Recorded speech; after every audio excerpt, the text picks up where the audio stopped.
எல்லாருக்கும் வணக்கம். நான் இன்னைக்கு நாட்டுக்கோழி வறுவல் செய்ய போகிறேன். இதில் புரதச்சத்து ரொம்ப அதிகமாகவே இருக்குது. தேவையான பொருட்கள் 30 சின்ன உள்ளி, பச்சை மிளகாய், இஞ்சி பூண்டு விழுது, கொத்தமல்லி இலை, பெருஞ்சீரகம், பட்டை, ஏலக்காய், நட்சத்திரப்பூ, கிராம்பு, 1 டீஸ்பூன் மஞ்சள் தூள், 1 டேபிள் ஸ்பூன் மிளகாய்த்தூள், 2 டேபிள் ஸ்பூன் மல்லித்தூள், 1 ஸ்பூன் நல்ல மிளகு பொடி, கறிவேப்பிலை. குக்கரில் கோழி துண்டுகளை போடுறேன். இஞ்சி பூண்டு விழுது, மஞ்சள் தூள், மல்லித்தூள், மிளகாய் பொடி, நல்ல மிளகு பொடி, உப்பு போட்டு 1 கப் வாட்டர் ஊற்றி வேக வைக்கிறேன். 10 விசில் வரட்டும். ஒரு 3/4 அளவு இறைச்சி வேகணும்.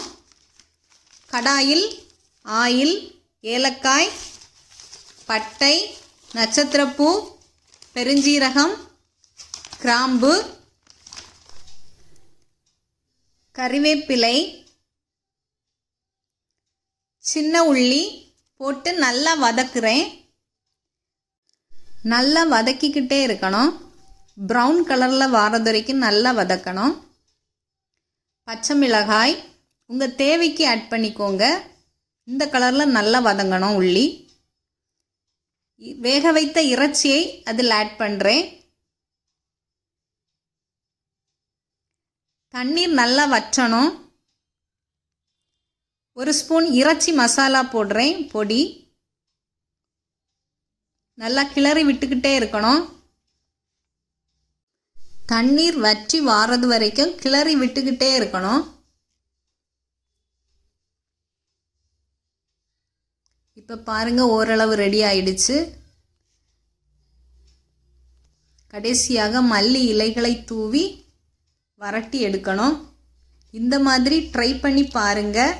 டேஸ்ட்டு வேறு லெவலில் ரொம்பவே நல்லாயிருக்கும். கண்டிப்பாக ட்ரை பண்ணுங்கள். எல்லாருமே ரொம்பவே விரும்பி சாப்பிடுவாங்க. அதிக புரதச்சத்துக்கள் மிகுந்த நாட்டுக்கோழி வறுவல் ரெடி. ஹெல்த்தியாக சாப்பிடுங்க, ஹாப்பியாக இருங்க. Please like, share and subscribe my channel. Thank you for வாட்சிங்.